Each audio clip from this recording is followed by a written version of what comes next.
और ब्राह्मण वृंद, साथ में वाद्य के जो व्यक्ति हैं, उपस्थित समस्त ग्रामवासी, मेरे भाई, माताएं, बहनें, सर्वप्रथम व्यास जी ने 7 दिन बहुत कुछ कहा, हम लोग सुने। मैं अपनी तरफ से, समस्त ग्राम वासी लोगों की तरफ से, आपसे, ब्राह्मण वृंद से, वाद्य वालों से ये निवेदन करता हूँ, प्रार्थना करता हूँ कि हमारे द्वारा सेवा में वाणी से अथवा किसी प्रकार की त्रुटि रह गई हो, उसे आप ध्यान न देते हुए क्षमा करेंगे। परमात्मा की कृपा हुई,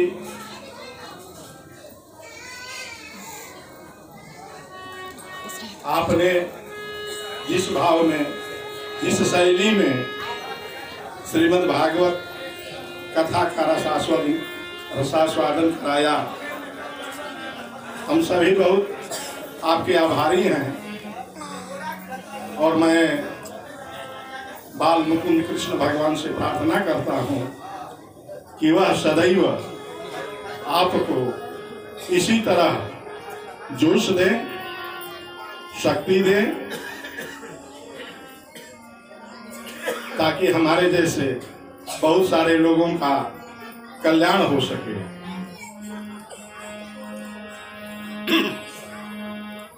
उपस्थित माताओं और बहनों से मैं बहुत कुछ ज्यादा नहीं कहूंगा। कथा का एक रूल होता है, एक नियम होता है, एक तरीका होता है। व्यास जी ने बहुत जगहों पर कथा किया है, और यहाँ आकर के यदि हम लोगों से थोड़ी सी भी त्रुटि बन जाए तो ये कहीं जाएंगे तो हम लोगों की प्रशंसा नहीं करेंगे, शिकायत करेंगे। मैं भी रहा हूँ इनके साथ, बहुत सी कथाओं को हमने देखा है, तो हमारी कोई शिकायत न हो, इसके लिए मैं आप सभी से ये निवेदन करता हूँ कि आप जो चावल ले आए हैं घर से, सभी लोग अपने स्थान पर बैठे रहेंगे। व्यक्ति आपके पास जाएगा, आप उस चावल की गठरी को उसमें डाल दीजिएगा, पहली चीज। और आपका चावल भगवान के सामने अर्पण हो जाएगा, व्यास जी भोग लगाएंगे और वह चावल आप लोगों को मिलेगा। दूसरी चीज, आप जहां पर जिस स्थान पर बैठे हैं उसी स्थान पर बैठिएगा और आरती अपने हाथ को जोड़ करके हृदय में जो है सो यह भाव रखिएगा कि मैं परमात्मा की आरती को कर रहा हूँ।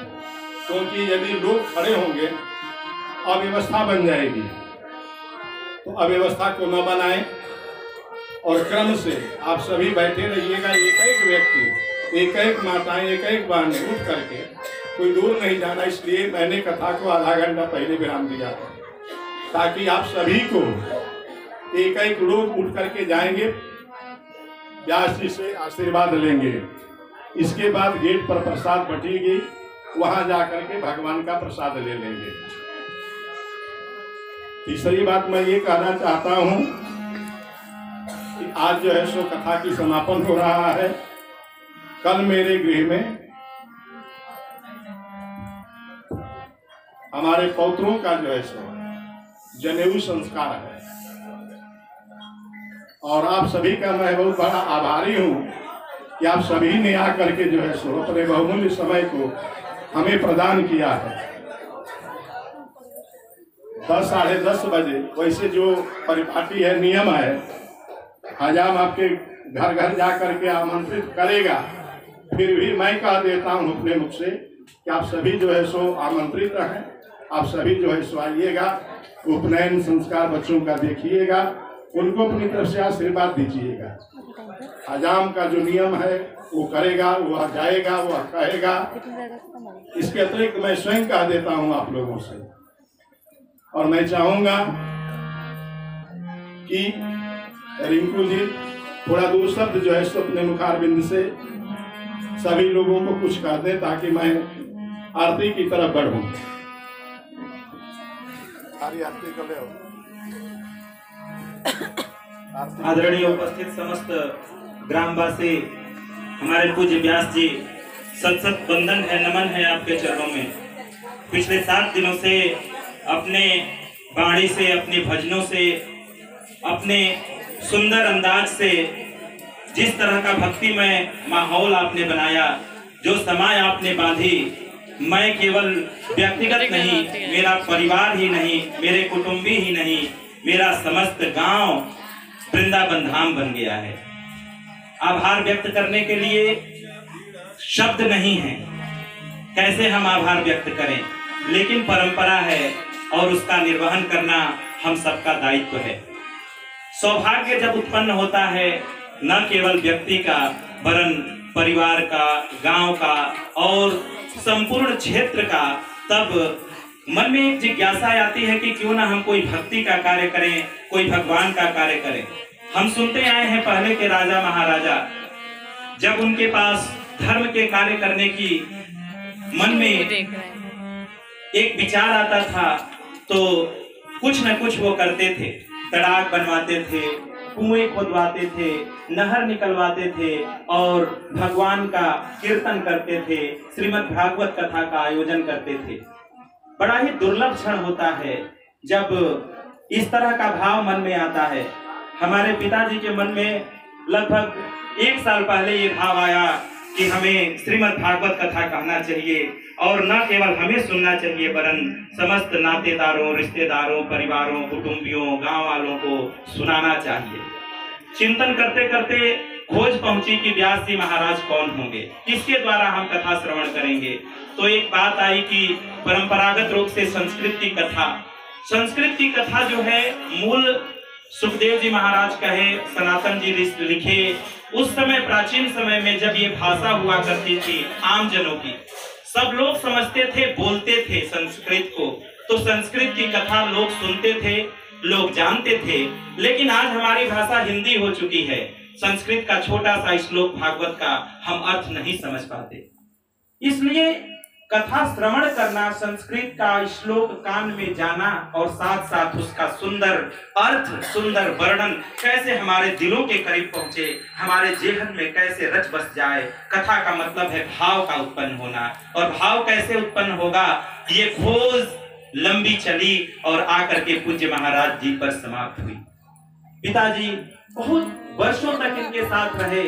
अलग अलग झांकी जो आप देखे, ये घर के छोटे छोटे बच्चे थे। मैं ताज्जुब रह गया पंकज जी का, ये बड़े सुपुत्र हैं हमारे महाराज जी के, और इतना अथाह प्रेम था हम लोगों से कि ये अपना बहुमूल्य समय निकाले 8 दिन के लिए, अपना काम छोड़ करके आए और हमारे बच्चों को सही कृष्ण रूप में यहाँ उपस्थित कर दिया, राधा रानी के रूप में उपस्थित कर दिया। हम कैसे धन्यवाद करें, शब्द नहीं है। और हनुमान जी हैं नहीं कि दिल में कितना प्रेम है और कितने आसक्त हैं आप लोगों के लिए, हम कितने स्नेह से भरे हैं आप लोगों के लिए हम, कि हम उसको दिखा सकें।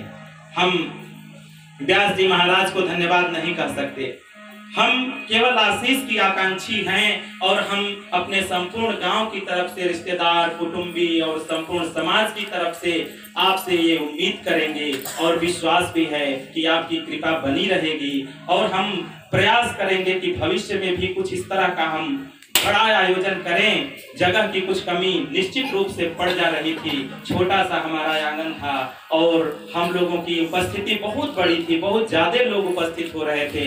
एक समस्या जिसको हमने अनुभूत किया, हम लोग प्रयास करेंगे कि भविष्य में कुछ ऐसा आयोजन करें तो बड़ी जगह पे करें ताकि जगह की कमी न रहे। महाराज जी, हम अपने पिताजी के बारे में कहें कि भक्ति होती है, हम लोग अभी यंग हैं, पढ़ते हैं किताबों में, तो हम लोगों को लगता है कि नहीं, कुछ दिखावा है, कुछ भक्ति है और क्या सही में चमत्कार उत्पन्न होता है, विश्वास नहीं होता था पहले।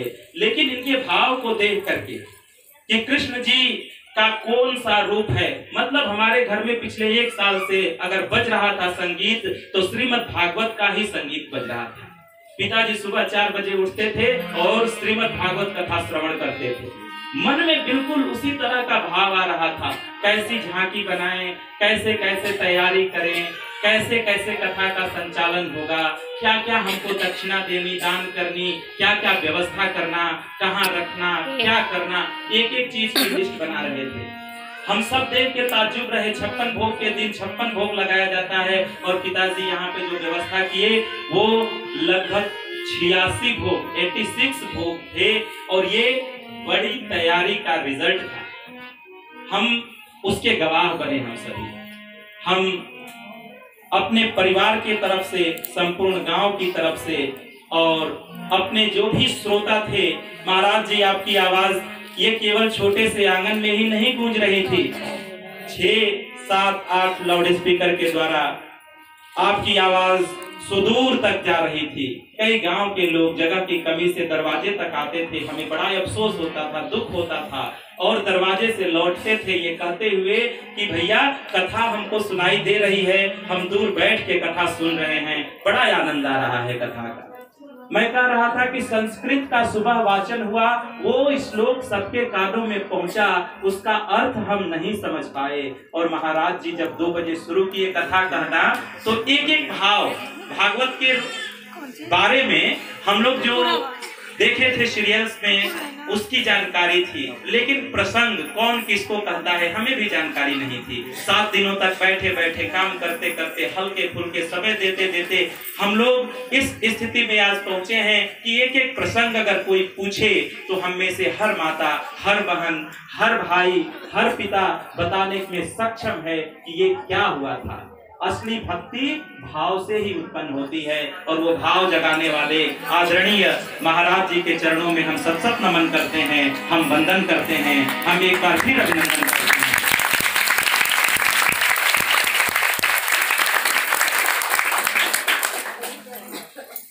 सारी आवाज साज के बिना बेकार है। महाराज जी की कथा में जो सजावट दे रहे थे, हम सबके सामने, हम सबके साथ बैठे हुए लोग थे। जिस दिन ये आए हमने आग्रह किया इनसे कि एक महाराज जी का मंच है और उससे नीचे छोटा सा एक मंच हम आप लोगों का बना देते हैं, एक छोटी सी चौकी लगा देते हैं। तो भाई लोगों का जवाब था बड़ा ही सुंदर, बड़ा ही मधुर सा जवाब कि हम लोग आप लोगों के साथ ही बैठ करके वो सारा धुन बजाएंगे और महाराज जी की कथा में सहयोग करेंगे। निश्चित रूप से आप सभी इस बात को मानेंगे कि बिना संगीत के कथा का जो चरमोत्कर्ष, जो उत्कर्ष आज प्राप्त हुआ है वो प्राप्त नहीं होता। संगीत वाद्य में हमारे हरेंद्र, हमारे विनोद जी, ऐसा लगता था कि सरस्वती स्वयं जब ये गाते थे, चेहरा देखने से, शरीर देखने से हमें किसी की क्वालिटी का पता नहीं चलता। कहा गया है कोकिल और काग दोनों का रंग काला, लेकिन जब कोकिल बोलती है तो कू कू की आवाज गूंजती है और जब काग बोलता है तो काव काव की आवाज। ये आवाज पहचान है विद्वता की और मूर्खता की। हमारे विनोद जी की आवाज में झलकती थी माँ सरस्वती का वास है। हम नमन करते हैं आपकी आवाज को, हम सभी अभिनंदन करते हैं और तहे दिल से संपूर्ण ग्रामवासियों की तरफ से हम आपका आभार प्रकट करते हैं। शब्दों के द्वारा आपका आभार प्रकट करते हैं, भाव के द्वारा। हमारे तबला पे हम सबसे छोटे हैं उम्र में। सत्यम जी, परिचय हमें पहले दिन कराना चाहिए था। संगीत का जो कार्यक्रम होता है तो पहले जो कलाकार होते हैं परिचय हम लोग देते हैं, लेकिन भागवत का विधान है कि हम परिचय अंत में देते हैं। सत्यम जी बुंदेलखंड से पधारे हैं। ये बुंदेलखंड में बांदा जनपद है, उत्तर प्रदेश और मध्य प्रदेश का समीपवर्ती जिला बांदा से पधारे।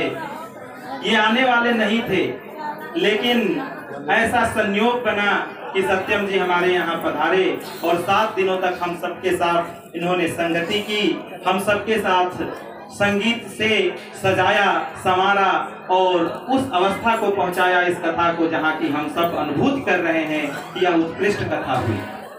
हमारे जरा शांत हो जाए बच्चे जो दरवाजे पे खड़े हैं, आप लोग हल्ला कम करें, जरा शांत हो जाएं। अब तो विदाई की बेला है, अब तो जाना ही है हम सबको।